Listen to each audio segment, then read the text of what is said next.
अब यो हामी बर्रागाउँतिर लाग्यौँ। बर्रागाउँबाट माथि घोराइ रोड जाने रोडतिर लाग्दैछौँ।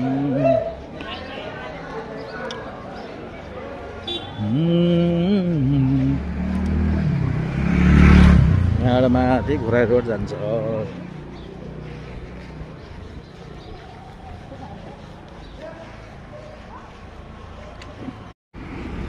हामी आइपुग्यौँ अब यो तुलसीपुरको घोराइ रोड। यो 4 लेन 900 मिटर मात्रै छ अहिलेसम्म। अब पछि हात्तीखरी घोराइसँग पनि 4 लेन बन्ने कुरा छ।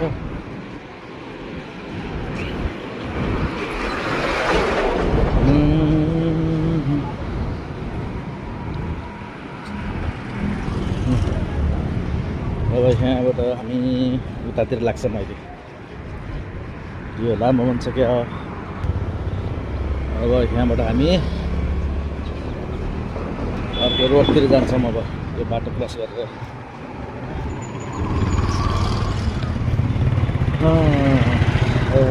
उताबाट हामी यो नेपाल विद्युत प्राधिकरणको अफिस। नेपाल विद्युत प्राधिकरण फुटपाथमा हिँडौँ भने कसरी हिँडौँ, यस्तो छ हालत। यो तरकारी पसलहरूलाई, तरकारी बेच्ने मान्छेहरूलाई व्यवस्थापन गरे हुन्थ्यो नि कुनै ठाउँमा लगेर मजासँग। यो हो नेपाल विद्युत प्राधिकरण। यहाँ हाम्रो देख्न सक्नुहुन्छ फुटपाथ हिँड्ने बाटो छेउमा।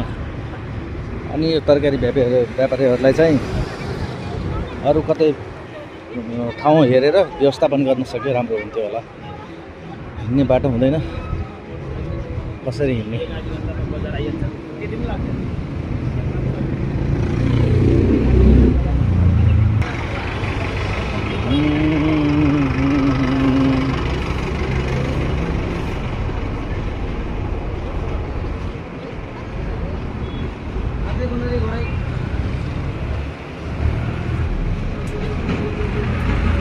फुटपाथ यति फुटपाथ खाली छ, त्यसपछि फेरि उस्तै छ हालत।